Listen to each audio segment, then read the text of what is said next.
is focused on our team is focused on an energy system that is clean, affordable, and reliable.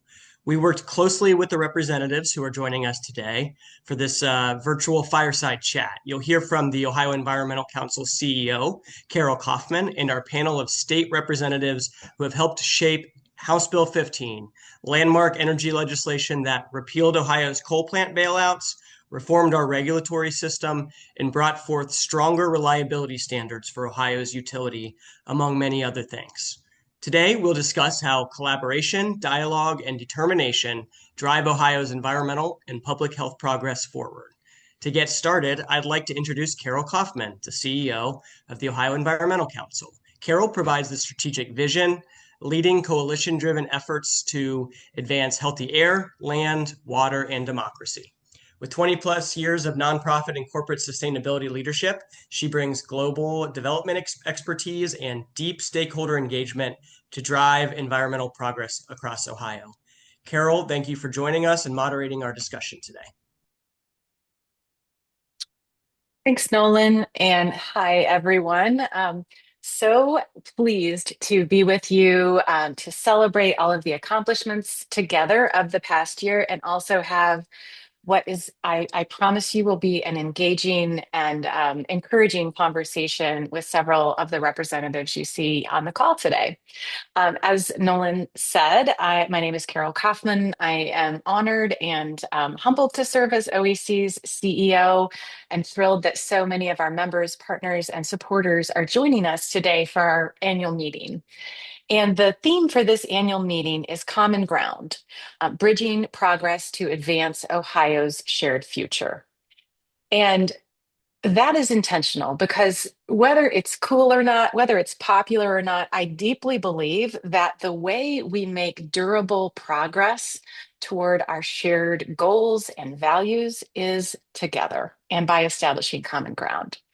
So that is going to be the theme that you hear woven through everything today.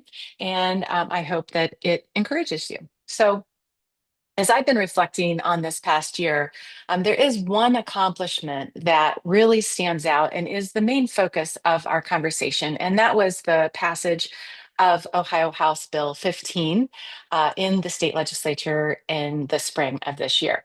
So we are going to dive into that, but before we do that, I am going to give you just a very brief kind of table setting of, what all of the things are that the OEC has been up to this past year, because it certainly has been a lot.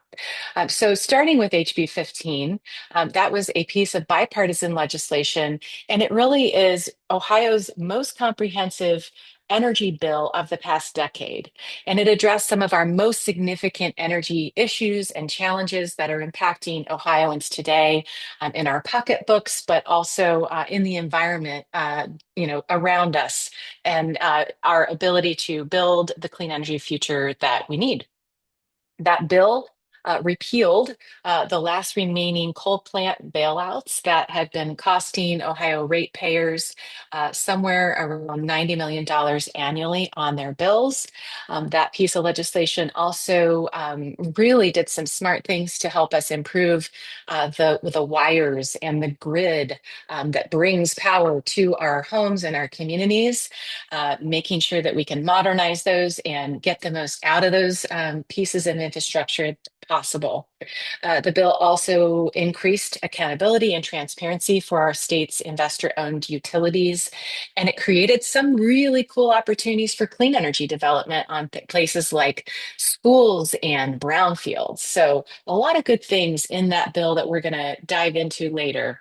And really is a culmination of many years of effort on the OEC's part and the part of many other folks in the state, whether from research, education, policy groundwork, coalition building, et cetera. And another venue actually, where we're seeing some excellent progress on addressing some of the legacy decisions that have happened in the state to bail out some of these failing plants happened just this week. So on Tuesday, I had the opportunity to attend oral arguments at the Ohio Supreme Court, where Karen Nordstrom, our clean energy attorney, was arguing before the court about those extra charges on people's bills And it was just another example of where we can see progress and shared accountability, the priority of accountability happening in multiple venues around the state. And that has been really encouraging to see. So, in addition to the policy that we were just talking about, our energy team this year also was supportive of some landmark solar projects that have happened, like the Fraser and Eastern Cottontail projects, which have the potential combined possibility to add 340 megawatts of power onto the grid at a moment when we know that our state and the other states in our region are really facing the potential for energy shortfalls. So getting clean energy quickly mobilized and available on the grid is good for everybody, and we're really pleased to see that. We also work on other issues besides energy, I promise you. So, on water and wetlands, we were very active this year at the local, state, and federal level, advocating at the local level for protections of the Darby watershed, where I'm located in central Ohio. It is a biodiverse jewel, full of just incredible rare species, and it's a real just treasure of our region. We advocated to protect the Darby and expand protections there. We also defended the H2 Ohio program, a program that was established by Governor DeWine several years ago and has been repeatedly supported and funded with leadership from the Ohio legislature. We love this program, and we continue to support its advancement as it's making impacts around the state. And then finally, the Great Lakes Restoration Initiative, which is a federal program that's been instrumental in protecting Lake Erie and the other Great Lakes. So a lot going on around the state. We also continue to advocate for the protection of our state's only national forest, the Wayne National Forest, to keep that incredible tract of 40,000 acres from being destroyed. All right, so as I said, we've always believed in the power of collaboration and progress. And this past year really reaffirmed that belief as we saw how unity and shared goals can turn aspiration into action. And this HB 15 really stands as a proof that communities, policymakers, and advocates can work together side by side to make lasting progress. It didn't solve all of our energy issues. We have lots more to do in 2026, don't you worry. But it really did take a great step in the right direction by leveling the playing field for energy and allowing us to get more reliable, affordable, and clean energy available to Ohioans. So, with that, I really want to introduce you to the stars of the show. And I'm honored to be joined by three representatives.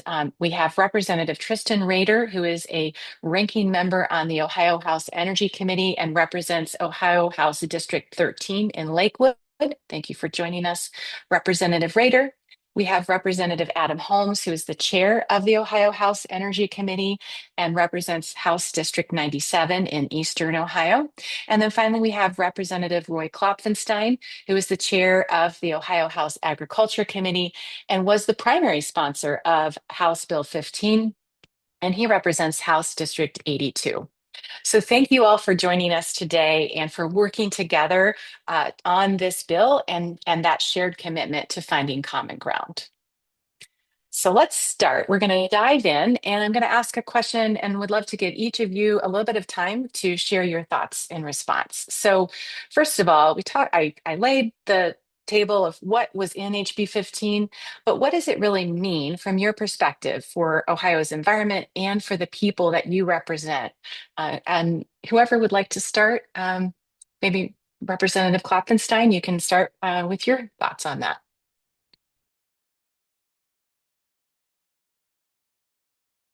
Oh, we can't hear you.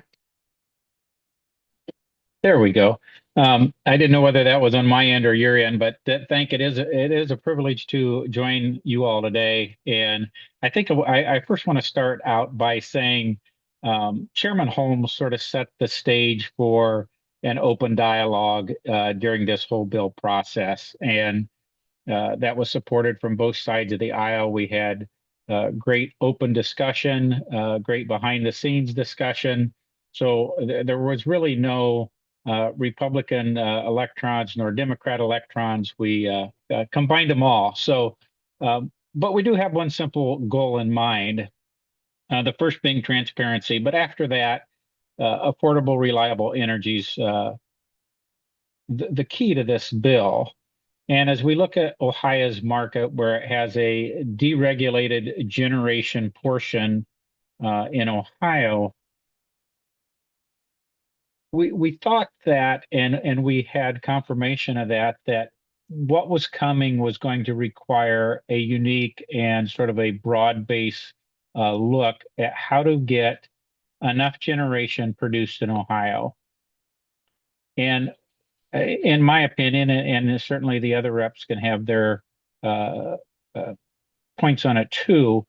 One was we had to be able to generate where the generation was needed. And the behind the meter portion of this bill, when we're bringing in new large load users, which are data centers, in order to build out transmission or take power to there, we add to the timeline. So the behind the meter generation was a doable fix. It also makes our grid more reliable by distributing the generation to where the large load users are. And as part of the whole new generation, which we hope to attract to Ohio, when we looked at the tangible personal property, we needed to make it more favorable. So when the generating companies looked at Pennsylvania or looked at Kentucky or Indiana, the environment here in Ohio was going to be an attractive environment for them to come here and build. So the tangible personal property was a big part of that, the lowering of that. The next thing, there's a whole bunch of things that all combine together. The priority investment areas, certainly where there were existing power plants or existing infrastructure from a retired power plant, we sort of view that area as prime area to rebuild and use the current infrastructure. I could keep going. I like this bill, but I will give my other two representatives some time here. Thank you. And before you cede the floor, could you define for folks listening? And I think maybe some of us know what behind the meter means, and some of us might not. So could you unpack that term just briefly? Absolutely. So when you have behind the meter generation, let's just refer to it as the data center needs power. And this gives them the ability to literally build and own or lease a power plant right beside or within a couple miles of their data center. And that power will not even go out onto the grid at this point. It is primarily to be used by that facility. Thank you. It's a good explanation. All right. Let's see. Representative Holmes, Representative Rader, I pose the same question to you. In this bill, as you think about all of the things that were in it, what really stands out for you in terms of its impact on Ohio's environment and the people that you serve? You want me? I can get. Well, thank you, Carol. Thank you for setting this up. I guess this is what the more that we work on this, the more I see how aligned we are with the OEC, that all of us, I think all of our experiences could speak to that. I was in the military for decades, most of my life before I came here. And it's that recurring idea that when we serve, we're serving everybody equally. And electricity and energy is uniquely like that, right? That it won't play favorites. When somebody needs to turn on a light switch, it doesn't matter where they are, who they are, that they get equal priority over anyone else who turns on a light switch. So approaching this in that unity of effort was easy to do, and that's the right way to do it. And that cooperation and that spirit, and I think that's a very natural Ohio value of being neighborly and getting along with each other. And so taking that attitude towards it, I think also we all recognized we wanted to build trust and confidence in the energy sector in this state. History's been rocky, and that's counterproductive for all of us. And at least for me anyway, I grew up in northern Arizona near the Grand Canyon, and I'm a major tree hugger. I'm a fierce environmentalist, and polluting your environment is bad. That's a bad business model. And so I think Ohioans are excellent stewards of our natural resources. So with those kinds of fundamental attitudes coming in, having restoring integrity, service, effort, and then commitment to each other, you can build great legislation like this. And for all of your listeners, so proud of the what Rep. Kloffenstein did to the bill, the genius that's in it. Super proud of that. But even more is when the messages we're getting from large industry and other states that Ohio is unified, that we get along. And this House Bill 15, and then there was another augment bill, Senate Bill 103, which allows the natural gas industry to support this new generation to move with the same speed, were unanimously passed in the House and Senate. And that doesn't happen everywhere, but it happened in Ohio, so we should all be proud of that. Those are the two things I'd say to kick off. That's great. And I love your point that being neighborly and getting along is a very Ohio value. There is such a thing as Midwest nice, and it's very real, and I love it, and I'm very proud of that. And I do see that exemplified here in this conversation. So, with that, Rep. Rader, eager to Sure. hear your thoughts. And thank you so much for having all of us. And I'm scrolling through the list of people here and know a lot of these names. So it's really cool to see some familiar names. And yeah, it's just great to be here. So a couple quick things I think this bill does that, like, really, in my opinion, are just fantastic pivots from where we've come from. And that's getting rid of the electric security plans that have sort of ruled how utilities have operated and actually been allowed to get away with tacking on these riders, which have really caused increases in bills. So what this bill does, and hats off to Representative Kloffenstein. I'll also acknowledge Chris Glassburn, who was ranking member through this process, did a fantastic job working with Representative Holmes. It takes real leadership to make these kind of paradigm shifts. And I, got a chance to sit, watch, contribute a little bit, but really to be able to cobble together the support within both caucuses and then also, like, it's not easy pushing back against industries that have had a lot of influence over the legislature for a long time. And it takes real leadership, real backbone. So I have to really, it's been amazing working with people like Chairman Holmes and Kloffenstein, Adam Matthews, that have really decided to put people first. And people ask me, what's the most surprising thing about the legislature? It's like, it's not what you see on TV, right? You hear a lot of fighting, you hear a lot of division. There's a lot of collaboration and bipartisanship that's actually changing the paradigm. And this getting rid of electric security plans for utilities and replacing it with a forward forecast year where they have to actually come for the first time in sometimes 20 years. Utilities are going to have to come before the PUC and justify their rates. And there'll have to be a process. And I'm glad we have stop clocks on that too, so that we can actually get to lower rates faster. This process is huge. And actually, I think it's probably going to be a model for other states around the country, actually. So this is a huge pivot from where we've come from, and it's a great step forward. And I'll also acknowledge this is just the start. We've got a lot of additional work to do next year, and I'm looking forward to that. I know Roy's got a couple of bills that actually I think will just add to the great work that we've been doing. Yeah, Rep. Rader's on the money, and that would be the other thing that is to emphasize is changing the paradigm, right? The culture where I really believe it's the way we'd all want it to be, constituent oriented.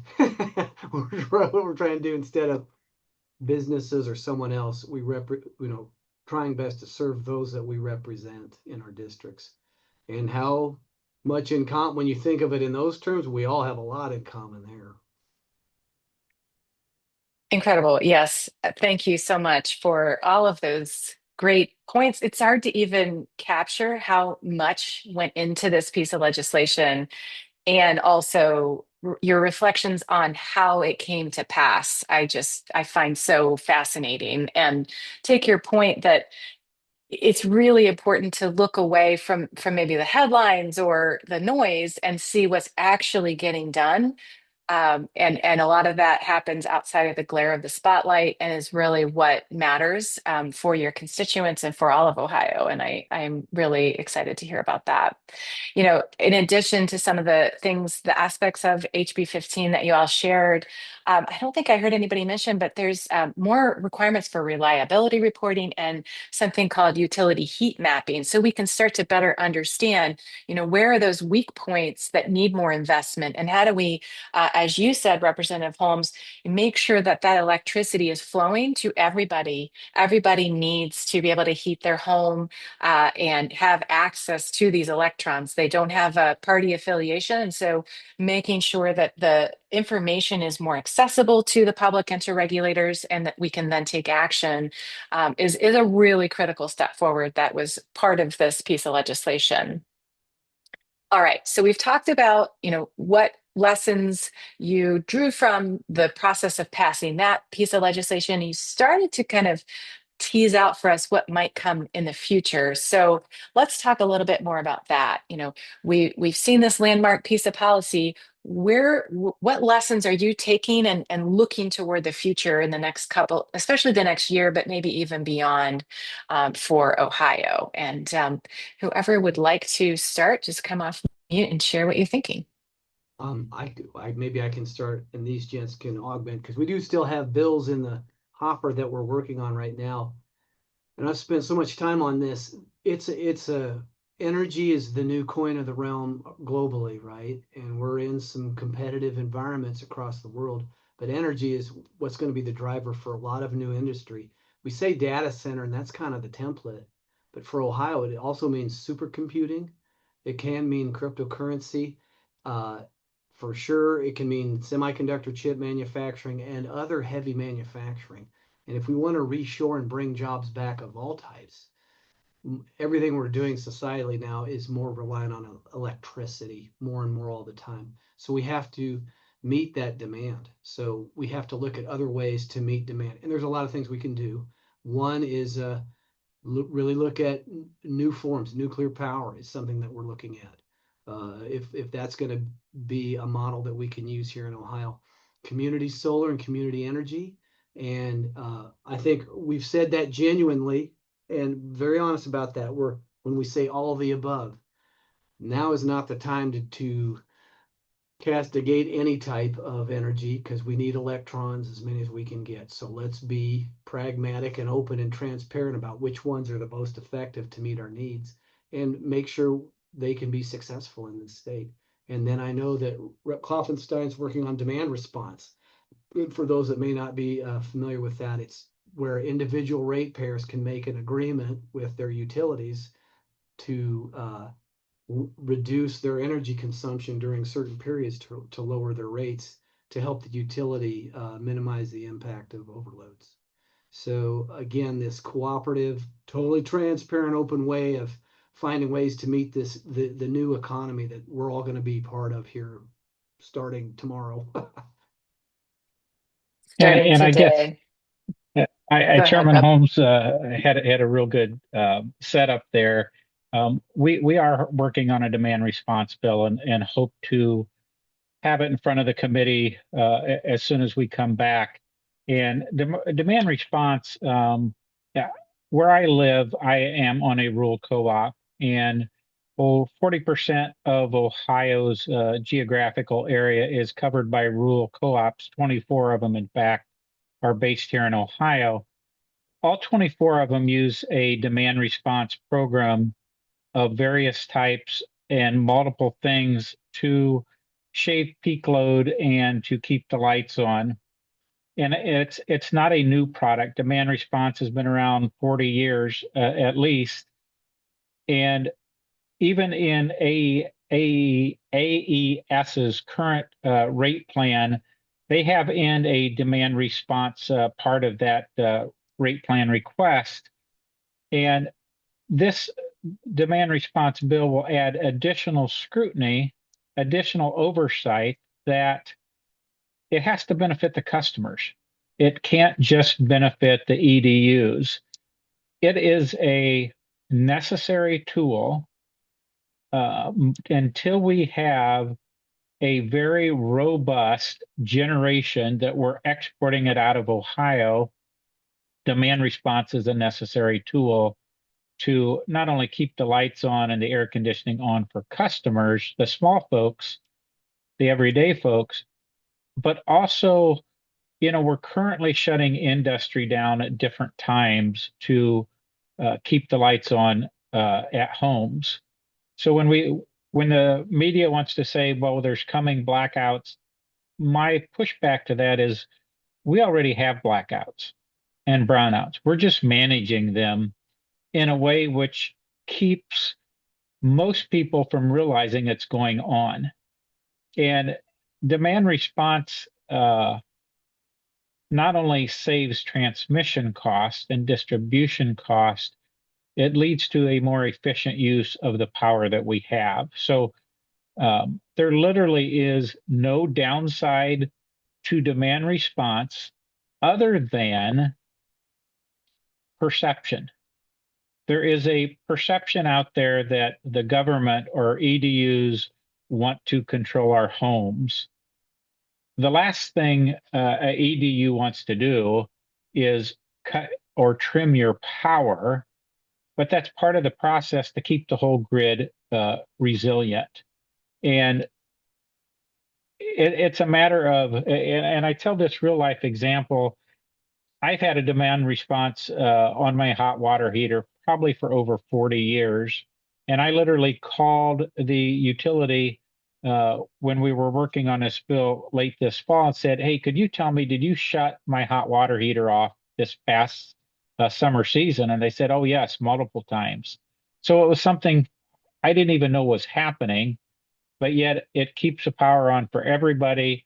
It lowers the cost of that most expensive power on the peak of the day. The other thing we got to work on, or I don't know if we collectively, if we're all in it together, is there is a real distrust out there of EDUs, and we can't fix that for them. They're aware of it, but they're going to have to earn this trust back. And in order for demand response to be a successful program, they're going to have to earn that trust. And if there was a concern, that's my concern. I would rather have my power adjusted to my hot water heater for a time than have my lights go out. But that's probably the head of the sphere that we're working on right now. But there's some transmission legislation that we're working on, and there's also some other things that we hope to throw in the hopper too as we move along come spring. Oh, fascinating stuff. So this demand response legislation, that is it would be a voluntary program, correct, Representative? A- Absolutely, absolutely. It's voluntary for all the rural co-ops. It is voluntary right now for AEP. I think they have between 18 and 20,000 customers, which is a drop in the bucket compared to their total customer base. But people aren't aware of it, and you have to think about the EDUs make money when they sell power. So it sort of goes against their business principles to help you save on electric use because that's where they make their money. But they also realize that they don't have enough power to sell. So this is a matter of grid reliability. And that was another interesting discussion on House Bill 15 and back to Rep. Glassburn, who did yeoman's work. He was telling me about his personal reliability issues in Northeast Ohio. I had no idea it was that bad. Where I am at, and literally talking with a constituent in the past week or two, I can't remember the last time we were without power. And if our power goes out, it's normally because there's been a vehicle accident where they take out a pole, and it's sometimes mere moments till we're back up and going again, depending on the situation. But that whole reliability factor is huge. Indeed. And just to define the term, EDU is electric distribution utility, correct? Correct. We're Sorry talking about about those that. large utilities. That's all Yeah. right. There's a lot of terms of art when we're talking about energy policy. So Well, yeah, and very I think, interesting. Go ahead. yeah, I think the EDUs in Ohio are American Electric Power, uh, AEP, Duke, and First Energy, which used to be the Edisons. But we have four large EDUs. We actually have 25 rural co-ops. One of them is based, I believe, in Michigan. So there's 24 Ohio-based rural co-ops. So that's sort of the structure of Ohio Energy. The voluntary, and I'm glad you brought that up, the voluntary demand response is basically to address demand response coming from the four large EDUs. Got it. Thank you. Rep Rader, I'm going to give you a chance to kind of pull out your crystal ball and talk about the future as well. I also wanted to mention to the folks who are listening in, the Q&A is open, and I see a few people have been putting questions in there. Our team is reviewing those, and we will have a few minutes toward the end of the conversation to answer a couple of questions. So if you've got something burning, put it in the Q&A. Just go ahead. We are monitoring that. But Rep Rader, I'm going to give you the floor. Yeah, I think Roy pretty much covered it comprehensively. And I always I'll emphasize this reliability concern because, both Chris Glasper and I are right next door to each other. Our districts butt up against each other in Cleveland, and we've had repeated outages over the last few years. And it really comes down to a lack of investment by the investor-owned utilities, the utilities, First Energy, in the infrastructure. And 15 gets us a little bit closer to addressing that by requiring reliability reporting, by giving the PUCs just a couple more tools to use in their toolbox to hold utilities a little more accountable, making sure that they're doing the right thing by customers and testing and making sure these transformers don't go out. What happens was we lost several transformers that were very old that probably should have been replaced a long time ago. So moving forward, if we're going to build trust, and we need to build that trust, if we're going to be successful with virtual power plants or community solar, even community energy, or certainly with demand response, we need to address these underlying concerns of not just affordability but reliability, especially in places like here, because it might just be Lakewood now and Cleveland, or it might be Oberlin right now, but then a couple years from now, I think it could get worse, right? I think we're at the tip of the spear. So this legislation could not have come sooner, right? It couldn't come at a better time when we need this sort of paradigm shift in order to start addressing these concerns before we end up someplace like there are other states in the country, maybe I won't point them out, but there are other states that are dealing with incredibly high rates and very low reliability, and they're playing catch up. I think we're actually in Ohio, a little, believe it or not, didn't think I'd be saying this, but we're a little bit ahead of the curve in addressing some of these issues of particularly reliability. Again, if I can, that's exactly right. And again, for the way we're unified as Ohio, because we've said that in public, Rep Raiders, the data centers are getting all the press coverage and glamour, but if a young mom can't fix breakfast for her kids in downtown Cleveland because she doesn't have any power, then we've all failed. We've all failed. I mean, they're the priority, and all the business and everything we're trying to do, it's not for the businesses, it's to support Ohio citizens and create jobs. And so I think all of us, congratulations all to changing that focus for every individual matters, and building a model like that. And if we have enough, we are looking at reconductoring. That's another idea. The heat maps and reconductoring, this is the right place to insert that, to ensure we don't have brownouts and blackouts by placing new generation in the appropriate place where it can be used in the optimum way. And that if our transmission lines and distribution lines aren't able to handle that, or they're too old, like other states who did not invest like that, then now's the time to get that done too, so that everybody can use electricity. And Rip Rader's right, that other states let that go for decades, and they paid heavily for that. And we don't have to be those guys. We can be ahead of the curve and stay there. Can I add one thing that I think we've acknowledged through this process, but something that I think I mentioned this even in my floor speech about House Bill 15, and something that I think we can continue to work collaboratively on is making sure that we are removing all of those barriers to different energy types, right? I think Roy, you mentioned nuclear. I think also, the House passed around the same time HB6 was happening, Senate Bill 52, which restricts severely where solar arrays can go based on what county governments have decided. I think there's ways that we can create very thoughtful processes that would allow some of these projects different pathways forward. I think community energy gets at that at a small local, like rooftop or small scale, but we need to continue to reevaluate those policy decisions to make sure that we're not gatekeeping, right? That we're actually providing that fair level playing field for all types of energy to succeed. Well said. And there's a lot of different directions. It sounds to me like there's a lot more policy options on the table. I've heard you mention data centers a couple of times. I've heard you mentioning different types of community energy opportunities, you know, transportation. But my final question before we transition into answering some of the questions from the folks on the call is really where do you see the appetite for kind of bipartisan success? Where is that intersection of interests with your colleagues and with the folks that you represent? And maybe it's nonpartisan. I think not everything needs to be partisan. Electrons are not partisan. So as you think ahead, is there one or two particular areas of energy policy or environmental policy you see as ripe for bipartisan collaboration?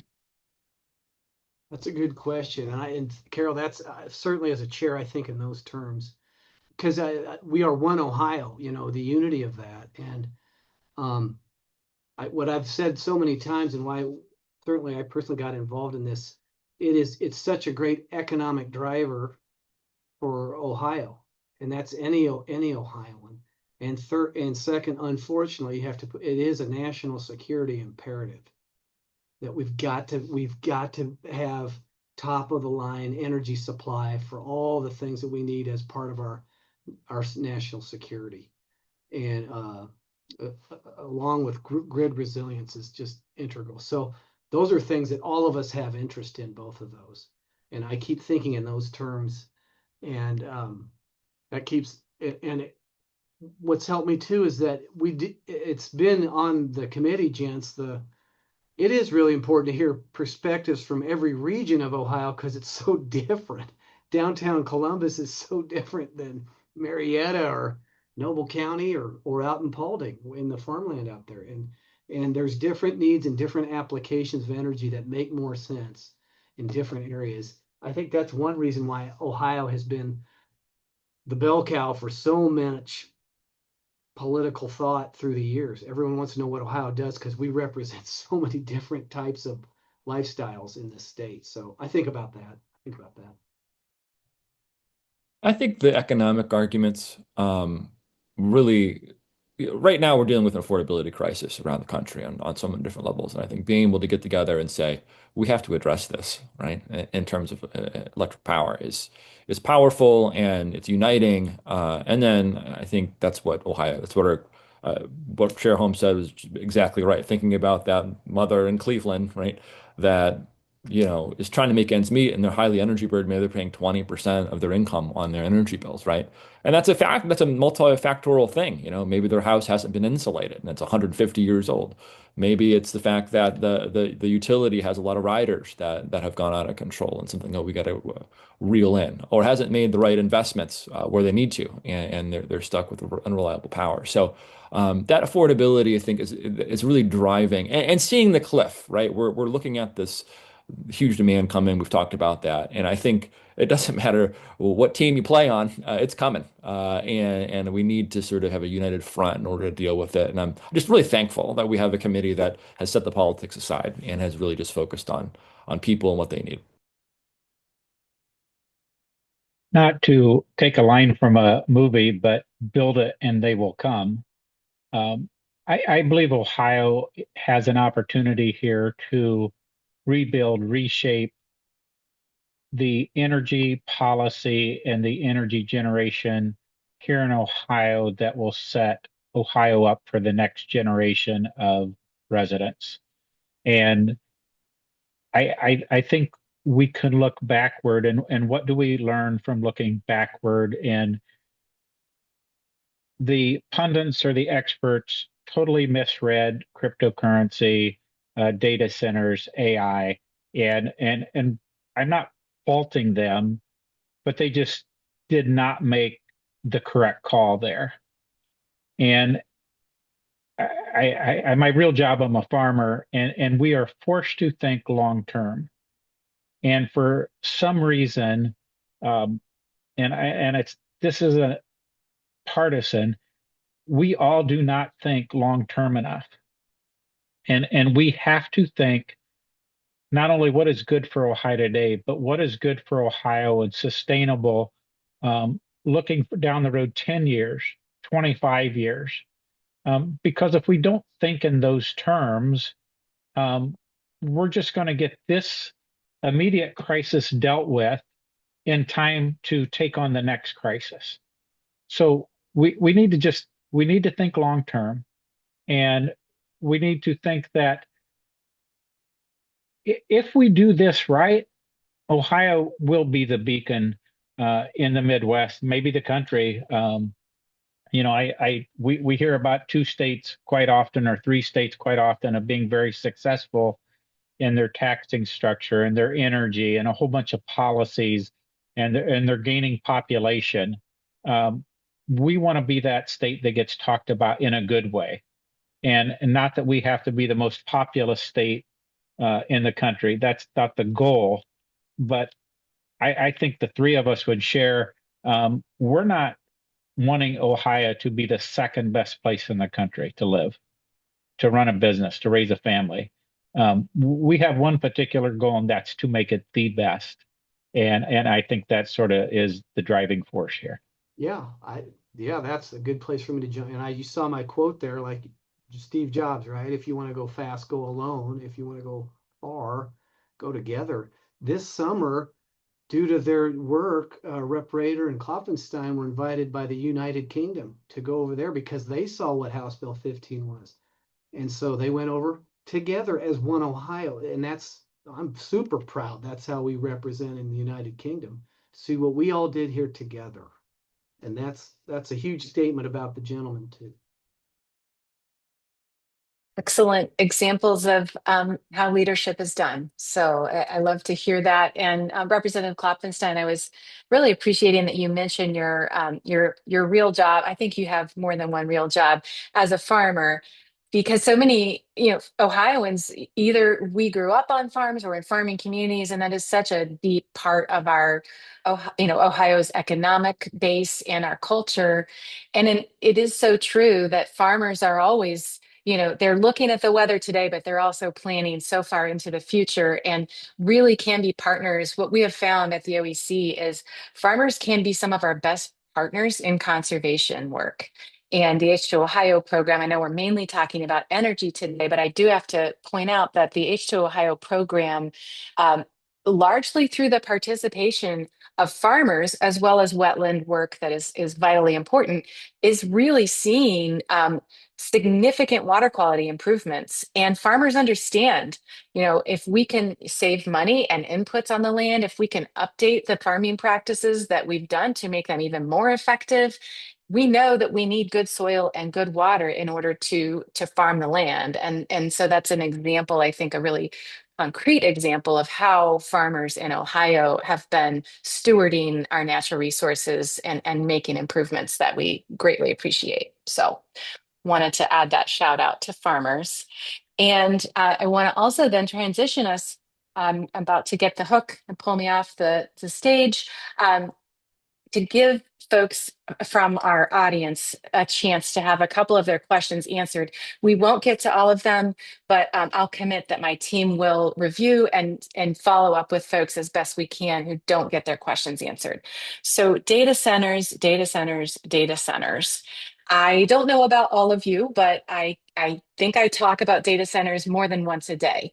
And regardless of whether you are in a part of the state where there are lots of data centers being located, um, the resulting crunch on our energy grid is real and it affects the entire state. So some of the questions that we've seen in the Q&A are around this topic, and I will share one in particular. It says, if these are coming to Ohio, which they are, what can we do to protect Ohioans from the risks or the downsides? Obviously, there are economic upsides that communities like to pursue, but there's also risks and environmental downsides. So, is there any kind of appetite or opportunity for state policy that would seek to put some guidelines and best practices around those facilities? Any of the representatives who want to answer, go ahead and jump in. Yeah, if it's all right, if y'all jump in first, just because obviously I think all of us are getting a lot of questions about this.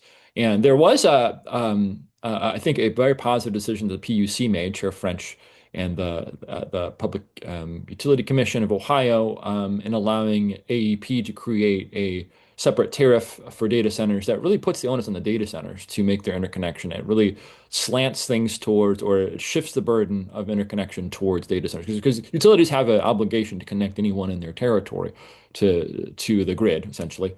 And I think that could actually set a model for the state. I think it would take some tweaking, but it's something that I think we're already talking with OEC and some other colleagues in the State House about how we take what the good work the PUC did and we roll that out to other EDUs, because I think there has to be a sense of fairness here. When a data center comes, they need to pay their fair share. And I think it goes beyond that. We also need to make sure that if they bring their own generation, that if it's going to be located in a neighborhood, that the neighborhood also has some leg to stand on when it comes to what happens in their own community. But I think that tariff side is something that we need to look seriously about, and something we need to kind of emulate around the state, what AEP and the PUC kind of had set up. And I guess I'll add a little more on the data centers. I think when we hear the data center discussion as it's going on now, where there is starting to be some pushback of not here, not now. And I think we need to look at the data centers in a bigger paradigm, a bigger picture is these data centers will be built. It's just a matter of where. If they're built anywhere in the PJM market, they will affect Ohio Power. And if they're going to be built anyway, Ohio's structure with HB 15 giving them the ability to build power where they build its data centers puts Ohio in a much better position. Data centers are going to get more efficient, not only in power use, but in water use. Those seem to be the two big concerns. And it's like any other industry, as it grows, efficiency comes with it.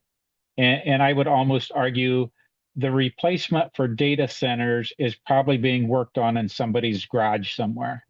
So, we can go back 20 years, and some of us that might be a little older remember the first Atari computer.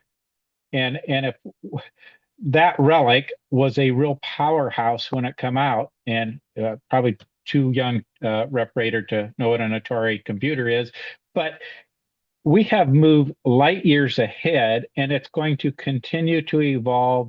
We haven't touched on the AI portion. AI has so much possibility, but you have to have the power. And data centers actually, and I don't want to get too technical, and there was somebody on here that could probably explain it better, but in power generation, in a perfect world, you would have level generation and level use. And we as homeowners know that we use the most power from 6:30 in the morning to 8:30, and then from 4:30 in the afternoon till 9 o'clock or 8 o'clock at night. So there is a cycle of use. Data centers virtually use the same 24/7. So once you have the um, power available, they almost bring a grid stability to the whole thing. Um, we can there's so many things that go with power that 98% of the people don't think about as long as their light switch works and their bill is affordable. I think our job as legislators is to think way beyond what the person flipping the light switch is doing and think about reliability, think about the future, think about um, the things that are coming outside the box that we don't even know about yet. It's just power management, and we haven't even talked about time of use rates, which is if you're going to use it at peak time, you will pay 4x what it costs to charge your EV at 2 in the morning. I mean, there are so many opportunities that are coming because of AI and because of data centers and power management, time of use rates. And it's remarkable to see what's coming and what's going to need to come to put Ohio at the top of the pyramid. So Right. interesting. It sounds like there's just a whole basket of possibilities around figuring out how we want to manage the data center boom that, to be clear, is not coming. It's already here in our state. And I appreciate this forward-looking kind of vision that you're starting to sketch out. Rep. Holmes, looks like you would like to add something to that question. Right. And just quickly, this idea of behind the meter, and we talked about it. So for folks that have anxiety, it's a double-edged sword there. BYOE is what we're calling it. Bring your own energy now, because those data centers do need it 24/7. So if they feel that the grid is at risk and there might be rolling blackouts, they won't want to be a part of it. And that's kind of what we've tried to incentivize is you use so much energy, stay off, build your own. We'll make that easy for you, and you won't put pressure on everybody else that's on the grid, so you can have reliable power that you can count on, that you generate. And I do believe there's cooperation on both sides incentivizing that, so that the traditional ratepayers don't carry this burden of trying to manage that. Yeah, indeed. That I think Rep. Rader was also getting at that with some of the conversation around the idea of data center agreements or tariffs that would ensure they pay their own share. So we are just about out of time. I want to ask one final question, summarizing some of what I've seen in the Q&A. It seems like there's also a lot of interest in this question around solar and other forms of community energy. And I do know there is a bill that is making its way through the legislature that addresses some of that. So folks are asking, what can the legislature do to remove some of the barriers? What's cooking in terms of community energy? Could you just speak very briefly to that bill and any other relevant policy? Sure. House Bill 303, and that's 3 for us out of energy, unanimously voted out.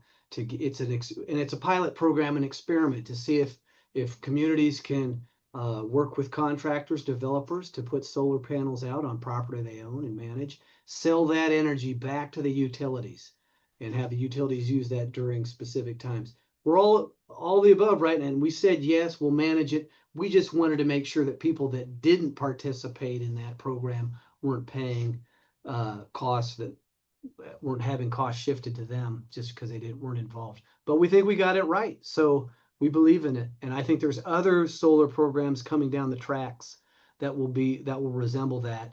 Large buildings can use their roof and rent it out for solar panels. That could be a winner, and that doesn't touch any undisturbed land. I am so excited to hear you mention that, Representative. There's so many possibilities. There's balcony solar legislation that's recently moved in states like Utah.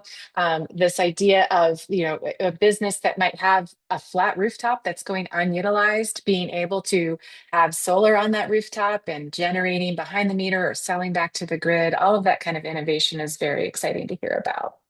Um, we are out of time, so I'm going to do a little wrap up speech. Unless one of you says there's definitely a point you really need to get in there. Um, but really, mostly what I want to do is just thank you. Thank you so much for your time, your leadership, your willingness to cross party lines, to exercise leadership on behalf of Ohio, our future generations, and our natural resources that we all care about so much. And just the collaboration and goodwill is like it's so refreshing. And so I just wanted to say thank you. And also thanks to all of the folks who joined us today, who offered some lively questions in the Q&A and showed your support by showing up today. So of course, we know there's plenty of challenges ahead. None of us is out of work to do in the new year. And we will continue to meet those with determination and hope, and the commitment to working together and really being our true Midwest selves, and caring for our neighbors. So I would be remiss if I didn't close out by offering the opportunity for those of you on the call to make a year-end donation in support of the Ohio Environmental Council. You can go to our website, theoec.org, click on that donate link and help us start 2026 on strong footing, and really show your support as a member. So again, thank you to Representatives Holmes, Rader, and Klopfenstein for your time and for your leadership today. And I wish you all a Merry Christmas and a happy holiday season. Thank you so much. Happy holidays, guys. Thank you.